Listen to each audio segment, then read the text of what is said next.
Praise the Lord. இயேசுவின் ரத்தம் ஜெயம். தினமும் இயேசு நிகழ்ச்சிக்கு உங்களை கர்த்தராகிய இயேசு கிறிஸ்துவின் நாமத்தில் வரவேற்கிறேன். செய்தியின் தலைப்பு: உங்களது அழைப்பை தூக்கி பிடியுங்கள், கர்த்தர் உங்களை தூக்கி உயர்த்துவார்.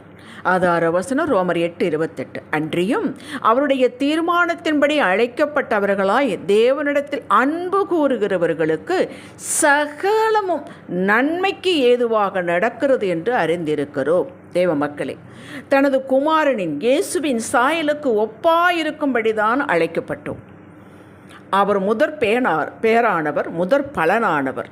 இயேசு நமது மூத்த சகோதரர், நாம் அவரின் பங்காளிகள். இப்படித்தான் வேதம் நமக்கு கட்டி நம்மை தேவ உறவில் பலப்படுத்துகிறது.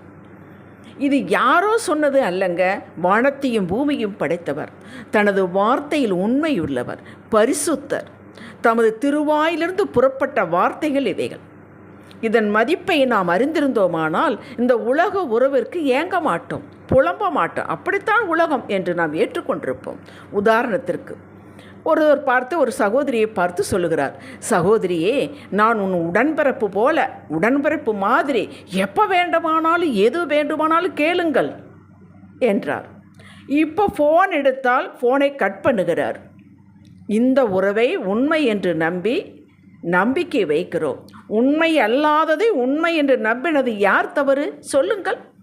வானம் அழிந்து போனாலும் பூமி ஒழிந்து போனாலும் என் வார்த்தை ஒழியாது, அழியாது, மாறாது என்று கேரண்டி கொடுத்தவரின் வார்த்தையை நாம் எப்படி கையில் எடுக்கிறோம்? யோசித்து பாருங்கள்.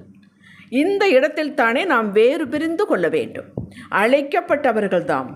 உலகில் கோடான கோடி மக்கள் இருக்கையில் நம்மை ஏன் அழைத்தார்? எந்த தகுதி வைத்து அழைத்தார்? அப்படி நம்மிடம் என்னத்தை கண்டார்? ஒன்றையும் காணவில்லை. அவரது மன உருக்கம் நம்மேல் வந்தது. அவர் மட்டும் நம்மளை பார்க்காமல் இருந்திருந்தால், தொடாமல் இருந்திருந்தால், கழுவாமல் இருந்திருந்தால், யோசித்து பாருங்கள் நம் நிலைமையை. நாம் ஸ்லாக்கியம் பெற்றவர்கள், கிருபை பெற்றவர்கள். அடுத்த ஸ்டெப், இதிலிருந்து தெரிந்து கொள்ளப்பட்டவர்களின் லிஸ்டில் நாம் தான் பிரிந்து வந்து இணைந்து கொள்ள வேண்டும். ஆம், அழைக்கப்பட்டவர்கள் அனைவரும் இந்த தெரிந்து கொள்ளப்பட்ட லிஸ்டில் வருவதில்லை.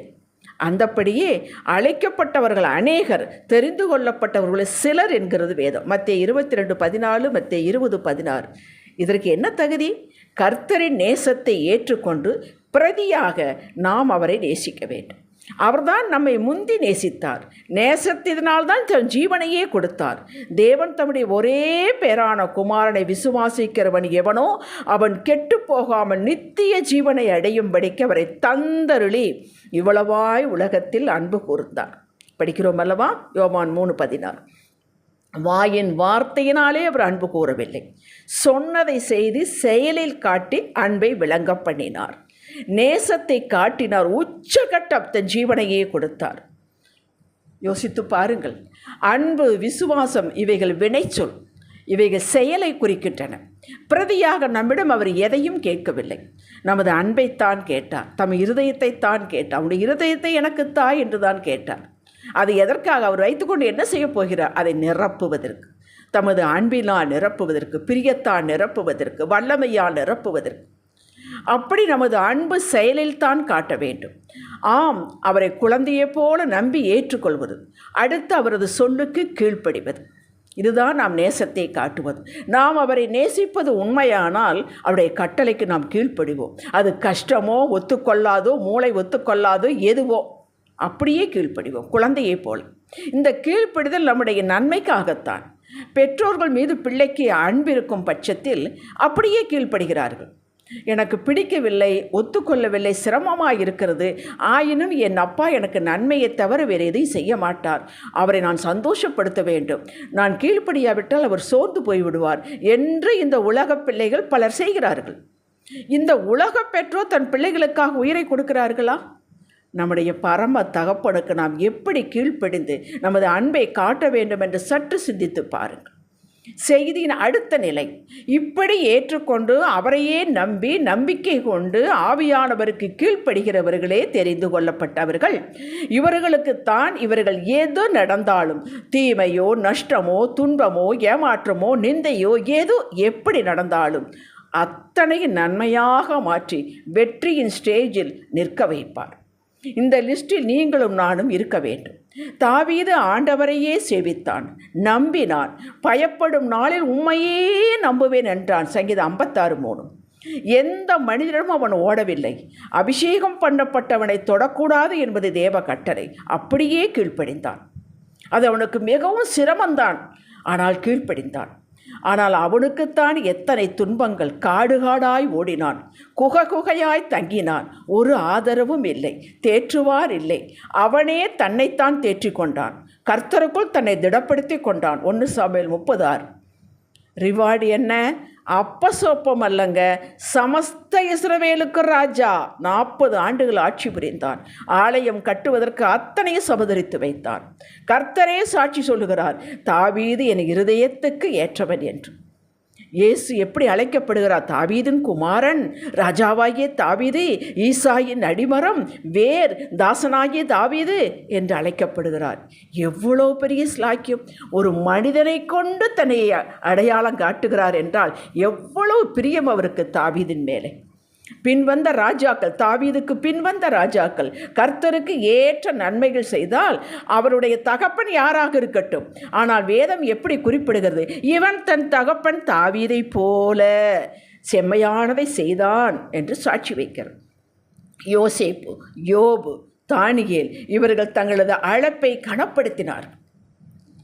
அழைப்பை கனப்படுத்த வேண்டும். நாம் சாதாரணமானவர்கள் அல்ல. நாம் சாதாரணமானவர்களாக சோழ்ந்து போகி நம்மை நாமே தாழ்த்து கொள்வது நம்ம அப்பாவுக்கு கனவீனப்படுத்துவதாகும். அவர் அடைந்த உயர் நிலைகளை நீங்கள் அறிவீர்கள். தற்போது உங்களுக்கு என்ன தாறுமாக நடந்தாலும் சரி, அத்தனை நன்மைக்கு ஏதுவாக, நன்மையாக, லாபமாக, சமாதானமாக, ஆரோக்கியமாகவே மாற்றி தருவார். எப்போவோ இல்லைங்க, சீக்கிரத்தை செய்வார். லூக்கா 18:7. கண்ணும் கருத்துமாக இருந்து செய்து முடிக்கும் வரை அவர் ஓயமாட்டார். ரூத் 3:1. நீங்கள் செய்ய வேண்டியது உங்களது அழைப்பை உயிர் போல கருதி அதை கனப்படுத்துங்க. நீங்கள் யாருடைய பிள்ளை? உங்கள் குடும்பம் என்ன? தெய்வ குடும்பம். உங்களுடைய புரோட்டோகால் என்ன? அதையெல்லாம் கனப்படுத்துங்கள். பொருளாதாரத்தை பற்றி நீங்கள் கணக்கு போடாதீர்கள். மற்ற அந்தஸ்தை பற்றி கணக்கு போடாதீர்கள். நீங்கள் யார்? உங்கள் அப்பா யார்? உங்கள் குடும்பம் யார்? அதை கனப்படுத்துங்கள். உங்களுக்காக அவர் யுத்தம் செய்வார், வழக்காடுவார், பரிந்து பேசுவார், எதிரிக்கு பயம் உண்டாக்குவார், ஆசீர்வாதங்களை கட்டளையிடுவார். அவரால் செய்யக்கூடாத ஒரு காரியத்தை நீங்கள் சொல்லுங்கள் பார்ப்போம். இத்தனையும் தற்போதே உங்கள் வாழ்வில் செய்து கொண்டிருக்கிறார் என்பதே சத்தியம்.